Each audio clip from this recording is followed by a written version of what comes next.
반갑습니다. 생태학 과학특강 고강하겠습니다. 오늘은 출석률 95%입니다. 마이너스 내가 든 거. 맞다.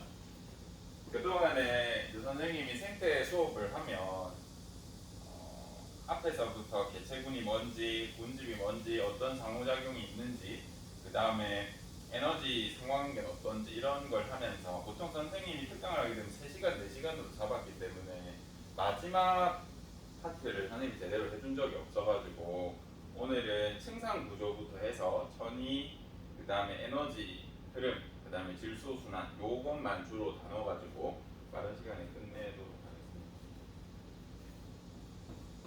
먼저 이제 층상 구조 얘기를 할 건데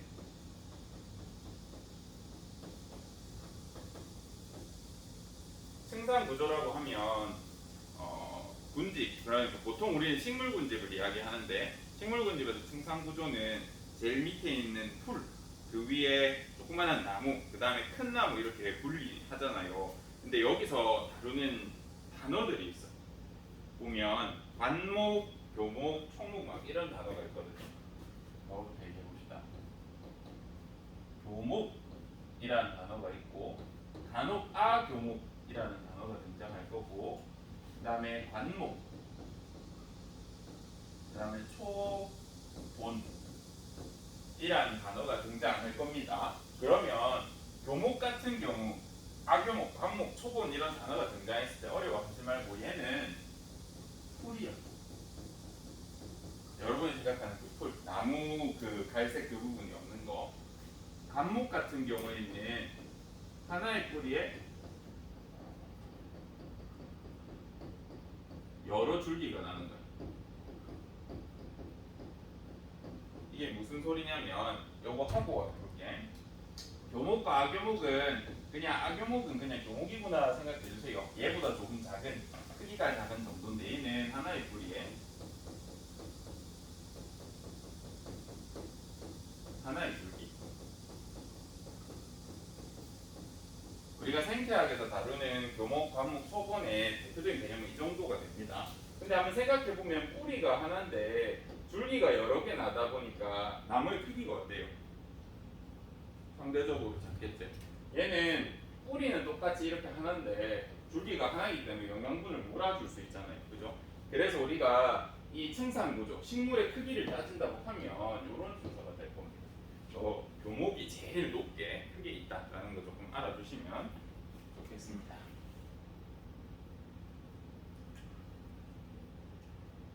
예시도 하나 정도만 적어줄게요. 우리 묘목 같은 거 우리 소나무 크죠? 그런 거 생각해 주시면 되고, 요거 강목 우리 뭐 개나리 정도는 알 테니까, 그죠? 풀은 그냥 풀 생각하시면 됩니다. 그런데 풀이랑 광목이 많은 그런 군집은 사실 발달이 덜 된 거예요. 안정하지 않습니다.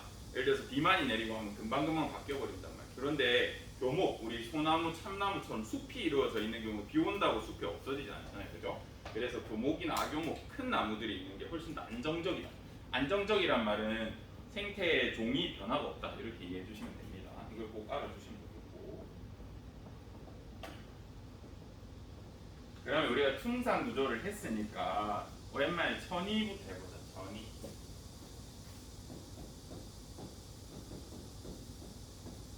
천이는요, 크게 선생님이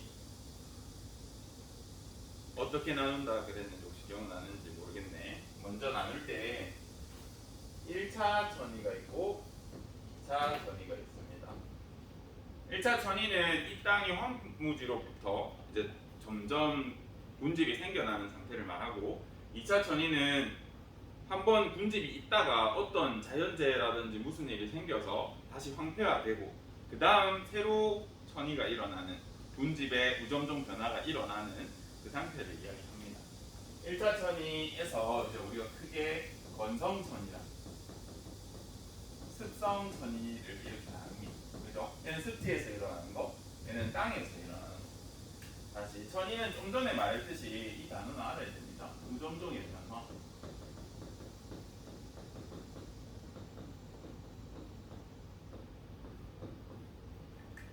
우점종이라는 단어를 쓰려면 개체군이라는 단어를 쓰면 안 되잖아. 왜냐하면 개체군은 같은 종의 모임이니까. 우점종이라는 단어를 쓰려면 얘는 군집 단계라는 소리입니다. 여러 종, 최소한 두 종은 모여야 된다는 거 알아주시고, 권성천이에 이제 우리가 어떤 단계로 일어나는지 한번 암기해 보세요. 혼자서 이제는 알아야 되니까. 황무지 또는 바위지대 뭐 이렇게 표현할 겁니다. 아무 양분도 없이 이런 상태로 있다가 요거다 어떻게 되는지 기억나나? 땅에서 바위만 있고 거기서 뭐 생긴지 혹시 기억나나?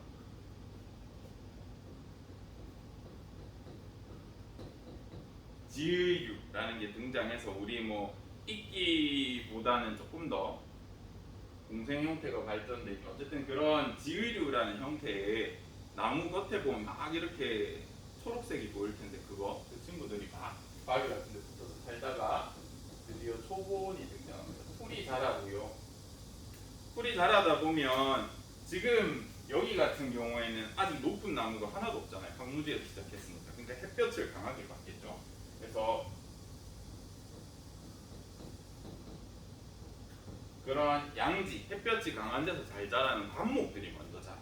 뿌리에서 여러 줄기 나는 거. 걔네 개체수가 빨리 늘어나겠죠. 그러다가 이제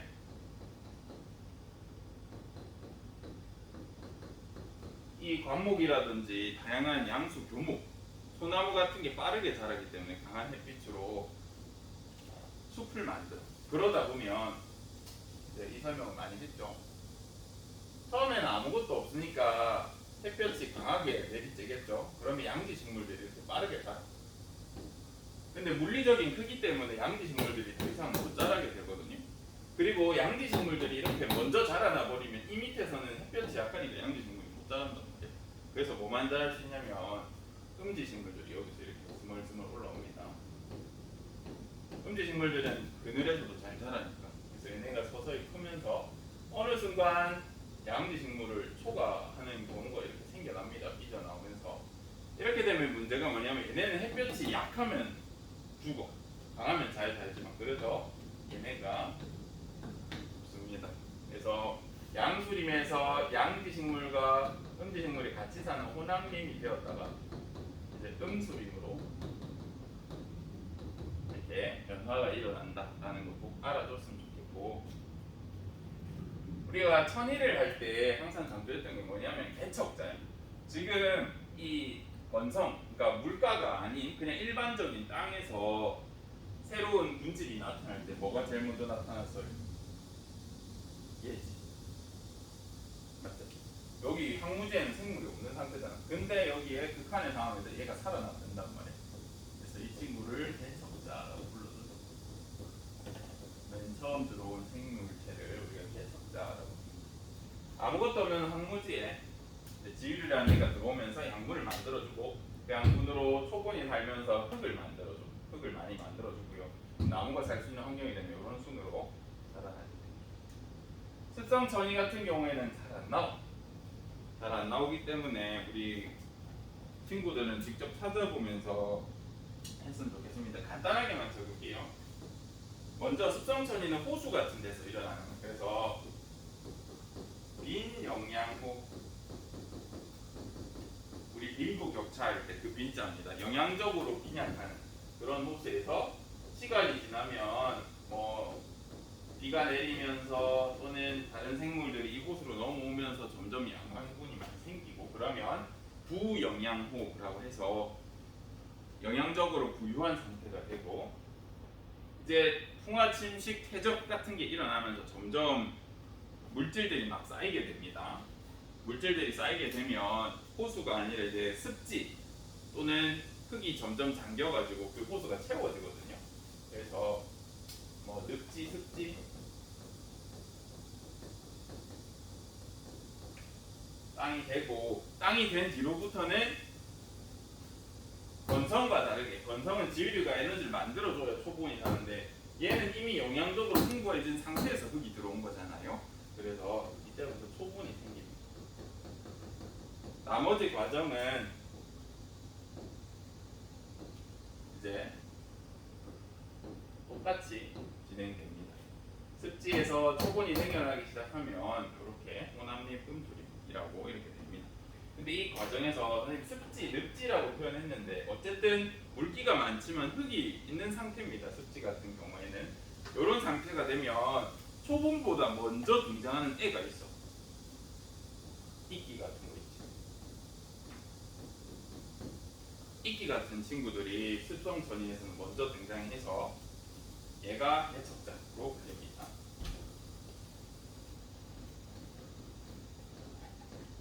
근데 이 부분은 교과서마다 조금 달라가지고 습성 전이 개척자는 일단 이끼류라고 여러분은 알아주시고 이렇게 생각해 주시면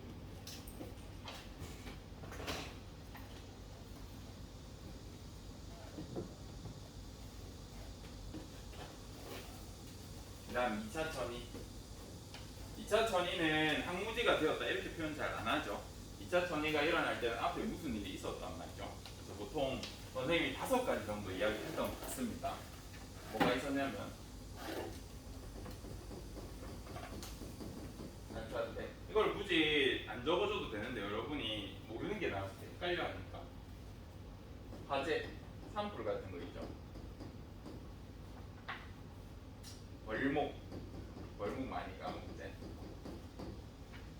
또 뭐가 있죠? 번개 이런 거 말고 뭐 화전농 뭐 이런 걸 했다는 표현이 있을 겁니다. 이런 식으로 위에 있던 생물들이 한 번에 대량으로 죽는 경우가 생기고 그 다음에 산불, 뭐 화재 이런 거 생기면 싹 없어지죠. 대신 이때 차이가 뭐냐면 그냥 항무지와 다르게 이런 걸로 일어난 항무지는 영양분이 많아. 그죠?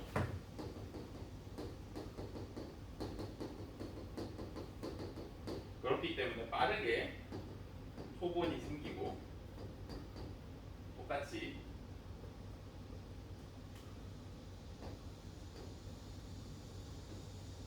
관목, 영수림, 혼합립, 음수립 이렇게 똑같이 전이가 진행됩니다. 우리가 음수림 상태를 천이의 최종 단계 완전 안정화된 상태다. 음수림이 딱 만들어지고 나면 이 음수림에서는 더 이상 우점종이 변할 일은 거의 없습니다. 음지식물이 다 자리 잡고 있기 때문에 혹시나 우점종이 바뀌더라도 거의 다른 음지식물이 자라나기 때문에 천이의 가장 마지막 상태다라고 해서 상황이라고 표현했습니다. 이것도 하나 알아두시면 좋은 단어니까.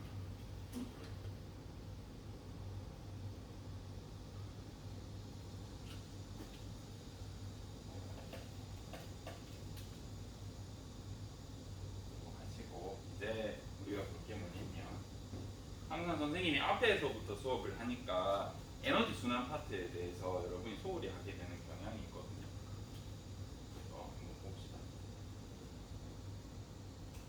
모든 생명체는 에너지를 거의 3가지 형태로 가지고 있습니다. 먼저 산단지 같은, 예를 들면 산단지 같은 유기물의 형태, 내 몸의 구조가 가지고 있는 단백질, 지방, 뭐 뼈 이런 것들이 다 사실은 영양분의 하나잖아요. 그죠? 식물이나 동물이 에너지를 가지고 있을 때 우리 에너지 흐름을 볼 거니까 이렇게 유기물의 형태로 가진 경우가 있습니다. 또 어떻게 에너지가 지금 사용되고 이용되냐면 물질 대사에 의해서 에너지가 이렇게 돌고 돌게 되죠. 그러면 크게 이제 몸을 이루는 것, 그 다음에 화학 반응, 그러니까 물리 화학적인 에너지를 다 이렇게 다루게 되는데 물질 대사는 크게 2가지가 있잖아요. 동화랑 이화. 근데 우리가 전체적인 에너지 흐름에서 볼 때는 에너지를 흡수한다 했을 때, 동화가 일어난다 했을 때 우에서 유를 창조하는 그 하나만 봅니다. 에너지가 유입되는 그 과정, 광합성.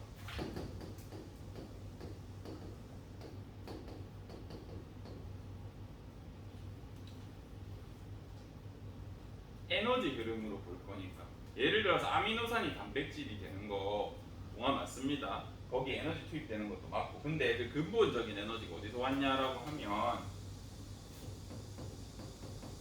태양의 빛 에너지에서 왔고, 그걸 결국 동화로 누군가 잡아서 광합성으로 잡아가지고 우리가 뭐 다른 식물을 먹던가 에너지를 먹어야 일이 일어나기 때문에 광합성만 우리 에너지 흐름에서 주로 다룹니다. 그 다음 이화는 뭘로 다? 이화는 뭐 소화라든지 우리가 먹어가지고 열 에너지로 방출된다 이런 식으로 표현을 합니다. 그래서 우리가 대표적으로 열 에너지로 방출하는 세포 호흡이 있겠죠.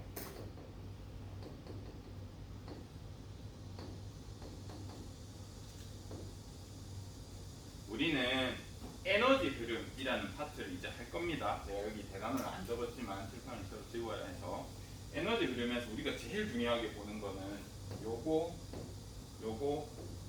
세 개입니다. 근본적인 에너지는 태양 에너지다. 근데 거기서 광합성을 해줘야 그 다음 소비가 일어날 수 있기 때문에 또 소비가 일어나고 나면 세포호흡을 통해서 에너지를 사용하잖아요. 그죠? 그 근본적인 에너지는 태양 에너지고 광합성, 열 에너지, 세포호흡 이런 식으로 우리가 세 개를 중점으로 보게 됩니다.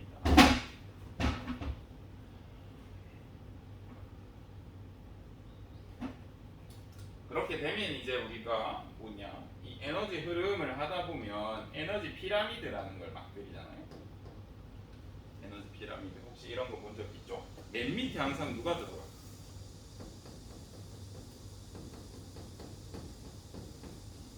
생산자가 들어갔었죠.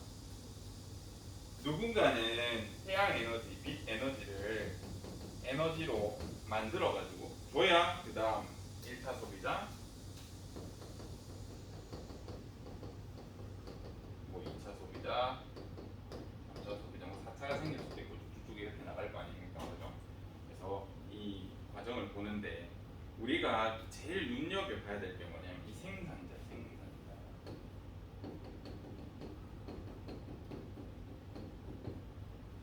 생산자라고 하면 우리가 원래는 앞에서 차근차근 다루면 여러분이 다 알지만 생산자의 예시가 뭐 있어? 생산자라고 하려면 뭘 해야 되잖아. 광합성 생물이면 전부 생산돼. 대표적으로 식물 말고 또 뭐 있습니까?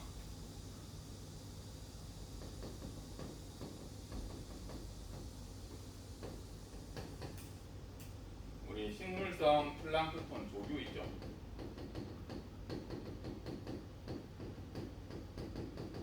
또 식물 말고 광합성을 할 수 있는 세균들 있죠. 얘네도 생산자로 쳐줘야 됩니다. 광합성을 할 수 있습니다. 식물만 생산자이다 생각하시면 다 됩니다. 어쨌든 에너지가 하나도 없으면 아무것도 할 수 없어. 에너지가 하나도 없으면 아무것도 할 수 없습니다. 최초에 어떤 생물이 생겼을 때 광합성을 해서 에너지를 줬겠죠. 어쨌든 그러면 식물이 만들 수 있는 총 에너지,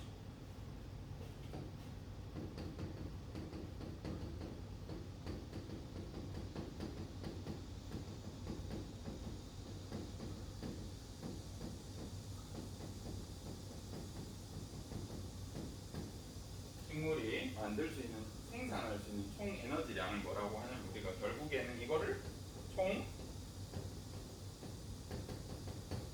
생산량이라고 해요. 식물이 생산할 수 있는 모든 에너지를 다 합친 거.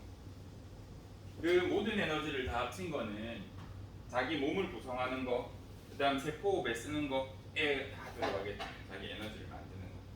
그죠? 그래서 식물이 만들 수 있는 총 에너지량 중에서 크게 이제 우리가 네 파트로 이렇게 나눠서 봐. 식물은 이 네 가지로 주로, 생산자들은 이 네 가지로 에너지를 쓰니까 그게 호피고생이에요.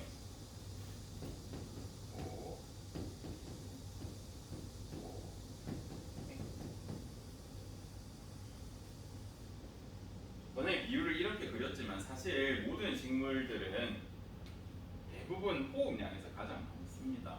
자기가 광합성을 하면 자기 세포한테 ATP 쓰는 걸로 다 쓴단 말이에요. 또는 유식물, 조그마한 식물이라면 생장량을 제일 많이 쓸 겁니다. 그죠? 근데 이제 비율을 일단 그림은 이렇게 그렸습니다.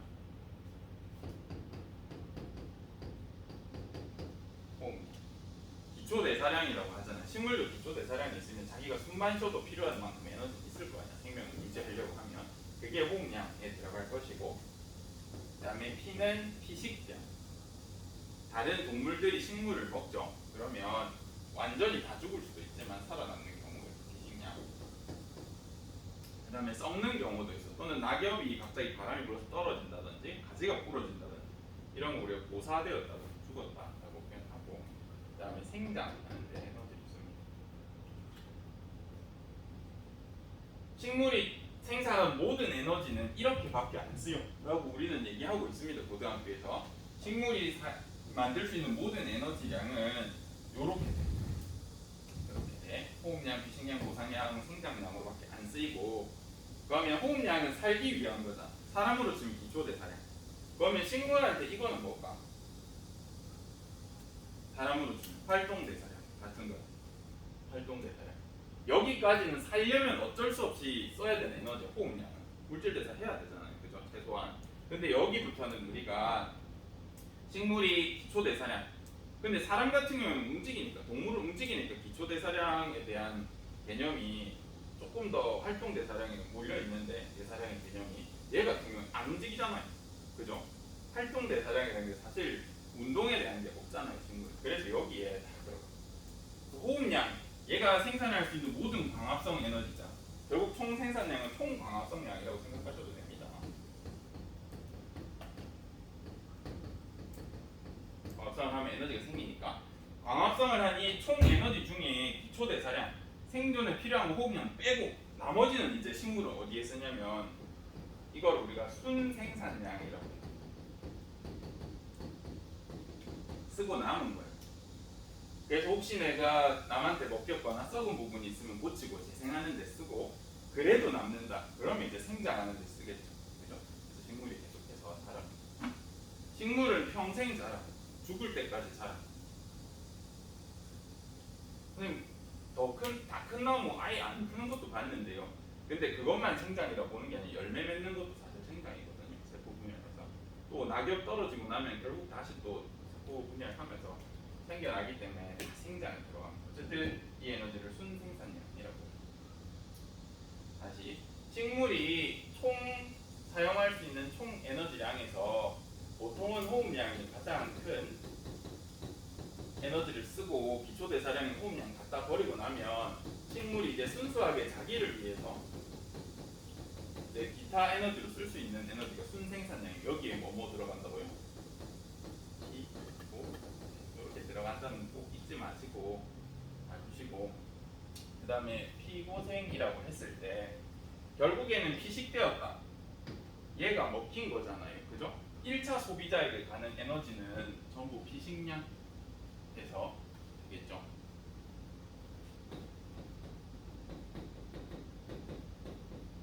(1차) 소비자가 가지는 모든 에너지량은 모든 식물이 가진 것 중에 식물이 먹힌 부분만 얘가 들고 가잖아. 아무리 많이 들고 가도. 그죠?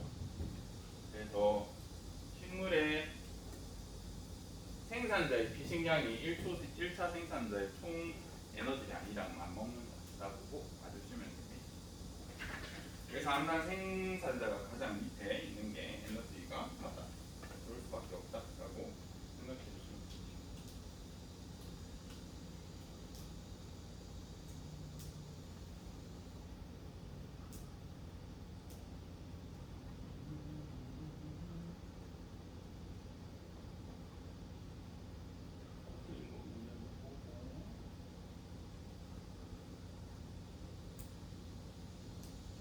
그 다음에 질소순환이라고 하죠.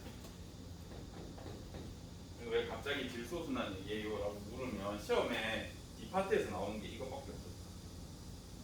이거밖에 안 나오잖아요. 근데 이건 비단 질소순환만 얘기가 아니라 선생님이 얘기하는 고정, 탈, 무슨 화 이런 것들은 똑같이 씁니다. 생물학 용어에서. 먼저 고정 얘기하죠. 고정은 어떤 상태의 물질을 어떻게 바꾸는 건 기억나요? 기체를 비기체로 바꾸면 우리 이거 고정이 된단 말이야. 근데 우리 질소순환 볼 거니까 질소 고정이다. 이렇게 가르치면 되겠죠. 그 다음에 우리가 질소 순환 같은 거 보면 질산화라는 게 있잖아요. 그죠? 질산이 뭐 NO2 마이너스, NO3 마이너스 이런 것들인데 어떤 물질을 뭔지 모를 물질을 이런 형태 질산으로 바꾸면 전부 질산화라고 불러주면 됩니다. 그 다음에 탈 질산화 또는 탈질화라고 하는 과정이 있죠. 이거는 NO2, NO3 마이너스 같은 질산 물질을 다른 어떤 물로 바꿔주면 우리가 이걸 탈질산화라고 해요. 근데 우리 파트에서는 미기체 상태의 질소를 기체로 바꿀 때 탈질화라고 해요. 여기는 암모니아 이런 거 포함돼요. 질산화는 질산이 되는 거니까 암모니아 포함하면 안 되고, 탈질화는 암모니아도 어쨌든 비기체 상태의 것이 기체인 N도 그런 식으로 바뀌면 전부 탈질산화, 탈질화라고 합니다. 그 다음에 질소가 동화되었다라고 하는 질소 동화는 질소가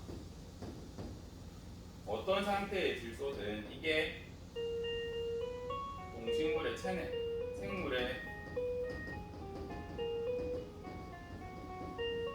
저장이 일어난 경우 이게 질소가 동화되었다라고 합니다.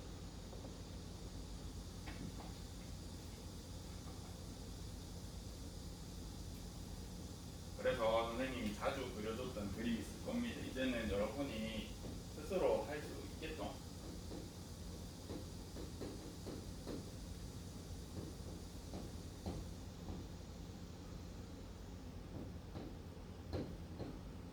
이 과정들 어떤 과정인지 적을 수 있잖아요.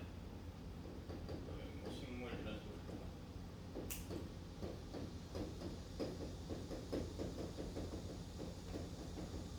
예를 들어서 이렇게 한다면 기체 상태가 비기체가 되는 이 두 과정은 전부 질소 고정에 들어가겠죠. 질소 고정에 들어갈 겁니다. 그 다음 질산이 되는 거니까 질산화. 이런 질산의 물질들, 유기물 같은 게 식물 체내로 들어가서 이렇게 바뀌었으니까 이거는 질소 동화.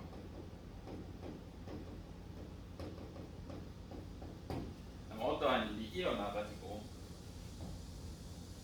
다시 기체 상태로 돌아가는 일들이 생긴다 그랬습니다. 탈질화라고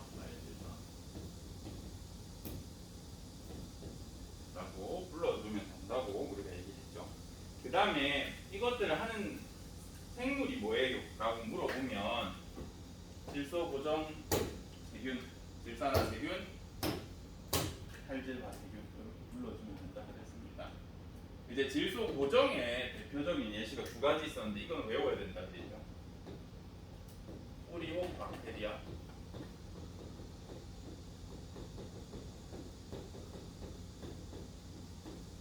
오리오 박테리아 친구, 콩과식물, 콩식물, 콩식물들 뿌리 보면 혹이 딱딱 붙어 있는데 거기에 이제 같이 공생하고 있습니다. 얘는 공생의 대표적인 것도 꼭 아셔야 돼요. 그 다음에 하나 놓치면 안 될 거 아조토박터. 질소 고정의 대표적인 애기들입니다.